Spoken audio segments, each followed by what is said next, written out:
নমস্কাৰ, এই মুহূৰ্তত আহি পৰিছে সন্ধিয়াৰ কেইবাটাও গুৰুত্বপূৰ্ণ খবৰ। আজি হৈছে 29 আগষ্ট। লাখ লাখ আত্মহত মহিলাৰ বেংক একাউণ্টলৈ কেতিয়া সম্ভৱ আত্মহতৰ 10,000 কোটি টকা। মুখ্যমন্ত্ৰী হিমন্ত বিশ্ব শৰ্মাৰ ডাঙৰ মন্তব্য। অসমত নতুনকৈ আৰম্ভ হ'বলৈ গৈ আছে অৰুণোদয় 3.0 আঁচনি। লগতে চৰকাৰে অতি শীঘ্ৰেই আপোনাৰ বেংক একাউণ্টলৈ সোমাই দিব 1250 টকাকৈ। প্ৰত্যেকজন মহিলাৰ বাবে এটা ভাল খবৰ। লগতে PM কিশোৰৰ 18তম কিস্তি কেতিয়া সোমাব প্ৰত্যেকজন হিতাধিকাৰীৰ একাউণ্টলৈ। লগতে কেইবাটাও ৰাজনৈতিক খবৰৰ লগতে অৰাজনৈতিক খবৰ মুখ কৰি আহিছে আজিৰ দিনটোত। গোটেই অসম তথা ভাৰতৰ বিভিন্ন প্ৰান্তৰ পৰা যুগুত হৈছে কেইবাটাও ডাঙৰ খবৰ। এনেবোৰ খবৰ নিতৌ পাই থাকিবলৈ চেনেলটো ছাবস্ক্ৰাইব কৰি ভিডিঅ'টোত এটা লাইক কৰিবলৈ নাপাহৰিব। আজিৰ আমাৰ প্ৰথম খুবেই গুৰুত্বপূৰ্ণ খবৰ হৈছে অসমবাসীৰ বাবে এটা ডাঙৰ খবৰ। মুখ্যমন্ত্ৰীক অপহৰণ কৰিব লাগে, ৰাষ্ট্ৰীয় পুতলৈ স্মাৰক পত্ৰ বিৰোধীৰ। মুখ্যমন্ত্ৰীৰ বিৰুদ্ধে অধিক আক্ৰমণাত্মক হৈ পৰিছে বিৰোধীয়ে। হিমন্ত বিশ্ব শৰ্মাক অপহৰণৰ দাবী ৰাষ্ট্ৰীয় পুতলৈ স্মাৰক পত্ৰ বিৰোধীৰ। ৰাজ্যৰ পৰিচালিত ব্যৰ্থ হৈ পৰিছে অসমৰ মুখ্যমন্ত্ৰী ডক্টৰ হিমন্ত বিশ্ব শৰ্মাই। আচলতে এতিয়া অসমৰ মুখ্যমন্ত্ৰী ডক্টৰ হিমন্ত বিশ্ব শৰ্মা ৰাজ্য পৰিচালনাত ব্যৰ্থ হৈ পৰিছে নেকি? দিছপুৰ থানাত এজাহাৰৰ পিছত এইবাৰ ৰাষ্ট্ৰীয় পুতলৈ স্মাৰক পত্ৰ বিৰোধীৰ। মুখ্যমন্ত্ৰী পদৰ পৰা আঁতৰাব লাগে হিমন্ত বিশ্ব শৰ্মাক। মুখ্যমন্ত্ৰীক অপহৰণৰ দাবীত এইবাৰ সদলাবলৈ ৰাজভৱনত বিৰোধীৰ মিটিং। ৰাজ্যপালক সাক্ষাৎ কৰি ৰাষ্ট্ৰপতিলৈ বুলি দিলে এটা স্মাৰক পত্ৰ। মুখ্যমন্ত্ৰীৰ বিৰুদ্ধে অধিক আক্ৰমণাত্মক হৈ পৰিছে বিৰোধী দলে। হিমন্ত বিশ্ব শৰ্মাক অপহৰণৰ দাবীত ৰাষ্ট্ৰপতিলৈ স্মাৰক পত্ৰ বিৰোধীৰ। তাৰ পিছত অসমবাসী ৰাজক জনাইছে আমাৰ পৰৱৰ্তীটো খুবেই গুৰুত্বপূৰ্ণ খবৰ। লগতে এটা ডাঙৰ খবৰ, সদনত বাংলাদেশী শাসক বিৰোধীৰ মাজত যুঁজ লগালে ৰমাকান্তই। বাংলাদেশী প্ৰসংগত পুনৰ উত্তাল হৈ পৰিল অসম বিধানসভা। বিধায়ক ৰমাকান্ত দেউৰীৰ এটা শব্দই উত্তাল কৰিলে বিধানসভা। শিক্ষকৰ নিৰাপত্তাৰ কথা ক'বলৈ গৈ বিতৰ্কিত মন্তব্য ৰমাকান্তৰ। বাংলাদেশীৰ বাবে মোৰ সমষ্টিত জীয়াৰী বোৱাৰীৰ নিৰাপত্তা নোহোৱা হৈছে বুলি মন্তব্য কৰিছে ৰমাকান্তই। লগে লগে কংগ্ৰেছ আৰু AIUDF বিধায়কৰ প্ৰতিবাদ সদনৰ মজিয়াত। বাংলাদেশী বুলি কিয় ক'ব উভতি ধৰিলে বিৰোধী বিধায়কে। ৰমাকান্ত দেউৰীক সম্বোধন কৰাত জাঙুৰ খাই উঠিল শাসক পক্ষ। লগতে জনজাতীয় লোকক অপমান কিয় কৰিব বিৰোধীক প্ৰশ্ন শাসক পক্ষৰ। শাসক বিৰোধীৰ বাকযুদ্ধ দেখি অতিষ্ঠ হ'ল বিধানসভাৰ অধ্যক্ষ। 10 মিনিটৰ বাবে সদন স্থগিত ৰাখিলে অধ্যক্ষ বিশ্বজিৎ দৈমাৰীয়ে। বাংলাদেশী প্ৰসংগত পুনৰ উত্তাল হৈ পৰিল অসম বিধানসভা।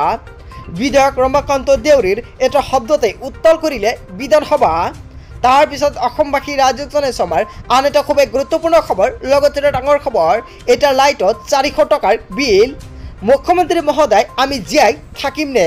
এনেকুৱাকৈ জনতাই প্ৰশ্ন উত্থাপন কৰিছে অসমৰ মুখ্যমন্ত্ৰী ডক্টৰ হিমন্ত বিশ্ব শৰ্মালৈ। লগতে কেইবাটাও ডাঙৰ মন্তব্য কৰিছে এতিয়া জনতাই। মুখ্যমন্ত্ৰী মহোদয়, আমাক জীয়াই থাকিব দিবনে নাই? ইটোৰ পাছত সিটো সিদ্ধান্ত আমাৰ ওপৰত জাপি দিছে। মূল্যবৃদ্ধিৰ বাবে আমি এসাঁজ ভাত পেট ভৰাই খাব পৰা নাই। আমি আমাৰ সন্তানক ভালকৈ পঢ়ুৱাব পৰা নাই।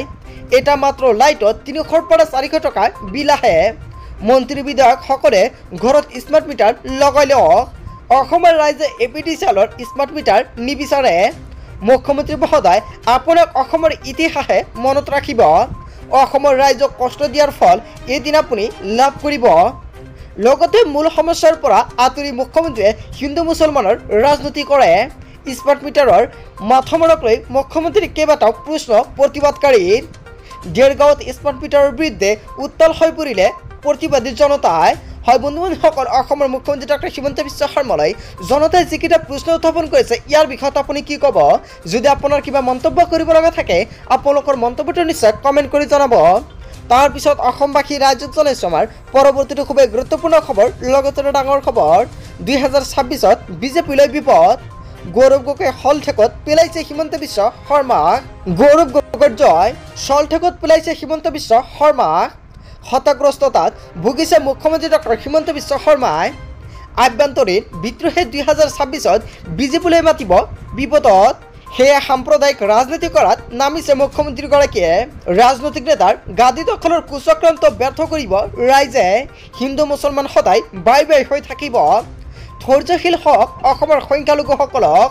হয়, আপুনি ঠিকেই শুনিছে, অসমৰ সংখ্যালঘুসকল ধৈৰ্য হৈ থাকক। কিয়নো সংখ্যালঘুসকল সংযমী হলেহে পতন হ'ব বিজেপি চৰকাৰৰ। সংখ্যালঘুক উত্তেজনামূলক মন্তব্যৰ পৰা বিৰত থাকিবলৈ আহ্বান জনোৱা হৈছে। মুখ্যমন্ত্ৰী হিমন্ত বিশ্ব শৰ্মাক সমালোচনা শ্বেৰমান আলী আহমেদৰ। তাৰ পিছত অসমবাসী ৰাইজক জনাইছো আমাৰ পৰৱৰ্তীটো খুবেই গুৰুত্বপূৰ্ণ খবৰ। লগতে এটা ডাঙৰ খবৰ, চান্দা গুটখা বিক্ৰয়কে ধৰি 16 টকীয়া কামত নিষেধাজ্ঞা জাৰি কৰা হৈছে। ৰাজ্যৰ শেহতীয়া পৰিস্থিতিৰ মাজতে প্ৰশাসনৰ কঠোৰ নিৰ্দেশনা 163 ধাৰা জাৰি কৰিছে। 16 টকা কামত প্ৰশাসনে জাৰি কৰিলে নিষেধাজ্ঞা। কোনো ব্যক্তি ব্যৱসায়িক প্ৰতিষ্ঠান কাৰ্যালয়ৰ পৰা ল'ব নোৱাৰিব চান্দা। গুটখা পান মছলাকে ধৰি ধঁপাতজাতীয় সামগ্ৰী বিক্ৰীত বাধা আৰোপ কৰিছে। সাম্প্ৰদায়িক উত্তেজনা বিয়পোৱাৰ পৰা সমদলৰ লগতে প্ৰতিবাদী সভা ধৰ্ণাতো নিষেধাজ্ঞা জাৰি কৰিছে। ৰাষ্ট্ৰীয় ঘাইপথ 5 বা ততোধিক ব্যক্তি সমবেত হ'ব নোৱাৰিব। অনুমতি অবিহনে ৰাজহুৱা সভা বা সমদল আদি অনুষ্ঠিত কৰিব নোৱাৰিব। আয়ুক্তৰ কাৰ্যালয়ৰ 100 মিটাৰৰ ভিতৰত বীৰ বা ধৰ্ণা আদি কৰিব নোৱাৰিব। ৰাজহুৱা স্থানত কোনো ব্যক্তিয়ে অস্ত্ৰ শস্ত্ৰ লৈ ঘূৰিব নোৱাৰিব। লগতে ধনুক আৰু চকা সঁজুলি লগতে দা ডেগাৰ আদি লৈ ফুৰিব নোৱাৰিব। সমান্তৰালকৈ দেৱলিখন আদিতো আৰোপ কৰা হৈছে বাধা। তামুলপুৰৰ জিলা প্ৰশাসনে শেহতীয়া পৰিস্থিতিক লৈ কেতবোৰ নিষেধাজ্ঞা জাৰি কৰিছে। জিলা দণ্ডাধীশ বিদ্যুৎ বিকাশ ভগৱতীয়ে তামুলপুৰত জাৰি কৰিলে BNSSৰ 163 ধাৰা। হয় বন্ধু-বান্ধৱীসকল, ৰঙিয়া তামুলপুৰৰ ভোটৰ 127 ৰাষ্ট্ৰীয় ঘাইপথত নিষিদ্ধ সমদল ৰেলী। ৰাজ্যৰ শেহতীয়া পৰিস্থিতিৰ মাজতে প্ৰশাসনৰ কঠোৰ নিৰ্দেশনা।